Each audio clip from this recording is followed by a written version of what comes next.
Olá pessoal, sou a professora Cristiane Pegorari, professora de Direito Penal, e hoje estou aqui para passar algumas dicas sobre conteúdos que vêm sendo cobrados de forma bastante recorrente no exame da OAB.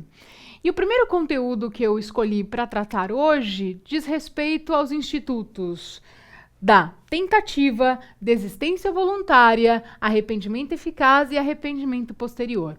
Para explicar esses institutos, é bom relembrar o chamado iter criminis, o caminho do crime. Quais são as etapas a serem percorridas para a consumação, até a consumação do delito? A primeira etapa a ser levada em consideração é a cogitação. Quando eu penso em praticar uma determinada conduta, eu estou cogitando a prática da conduta. Isso é um elemento interno. Então, se eu penso em matar alguém, eu tenho essa cogitação. Esse é um elemento interno e que, portanto, não é punível no âmbito criminal. Após a cogitação, eu tenho a prática dos atos preparatórios. Então, pensei em matar alguém. Ato seguinte, vou comprar o instrumento que utilizarei na execução do meu delito. Então, compro ali uma faca bem afiada, tá certo? Adquirir a faca é um ato preparatório, porque eu estou adquirindo com a finalidade de praticar o crime de homicídio. Em regra, os atos preparatórios não são puníveis, mas podem ser puníveis se, por si só, for considerado um delito. Por exemplo, o porte ilegal de arma, adquirir uma arma de forma irregular, de forma ilegal.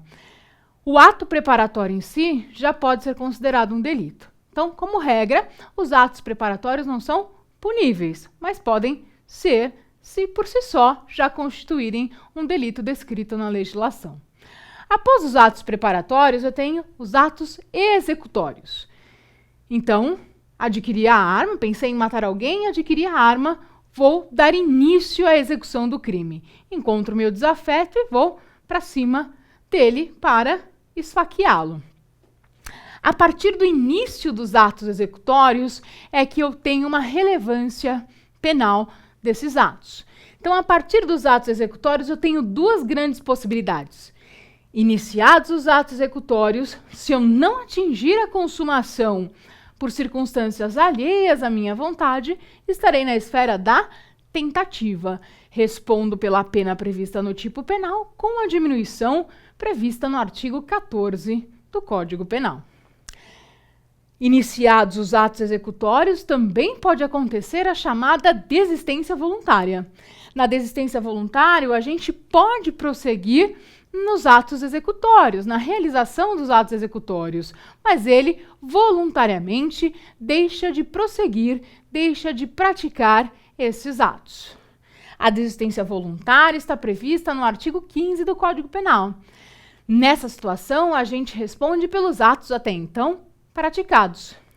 É muito comum a OAB cobrar essas situações de desistência voluntária, o arrependimento posterior e tentativa, relacionando com os crimes da parte especial, como principalmente os crimes patrimoniais e os crimes contra a vida.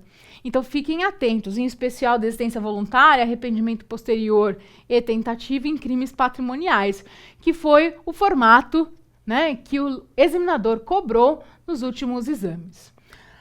Muito bem, além da tentativa e da desistência voluntária, percebam, na tentativa a gente quer prosseguir na execução, mas não consegue por circunstâncias alheias à sua vontade. Na desistência voluntária, ele pode prosseguir na execução, mas voluntariamente desiste de prosseguir. Então, na tentativa, ele quer, mas não pode. Na desistência, ele pode, mas não quer. Tá certo? Muito bem, antes de atingir a consumação, eu ainda tenho a possibilidade de ocorrer o arrependimento eficaz. O arrependimento eficaz também está no artigo 15 do Código Penal. O agente também responde pelos atos até então praticados. Como configura o arrependimento eficaz? O agente pratica todos os atos executórios, mas antes de atingir a consumação, pratica um ato capaz de evitar a consumação do delito. Então, eu ministro veneno ao meu desafeto, mas antes que ele surta efeito, ministro uma outra substância capaz de evitar os efeitos do veneno. O arrependimento deve ser eficaz, sob pena de responder pelo delito que se pretendia praticar. Após a consumação do delito, eu tenho o chamado arrependimento posterior.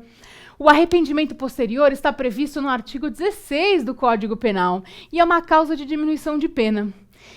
E, para que ele seja aplicado, é importante que preencha todos os requisitos indicados no artigo 16. Que não tenha sido crime praticado com emprego de violência ou grave ameaça, que a restituição ou reparação ocorra antes do recebimento da inicial acusatória e assim por diante. Então, tomem cuidado, eu preciso preencher todos os requisitos do artigo 16. E ele não exime de responsabilidade. Ele, na realidade, tem natureza de causa especial de diminuição de pena e será aplicado na terceira fase do cálculo dosimétrico da pena. Então, tomem cuidado com essas distinções, porque isso cai bastante no exame da OAB. Bons estudos e até a próxima!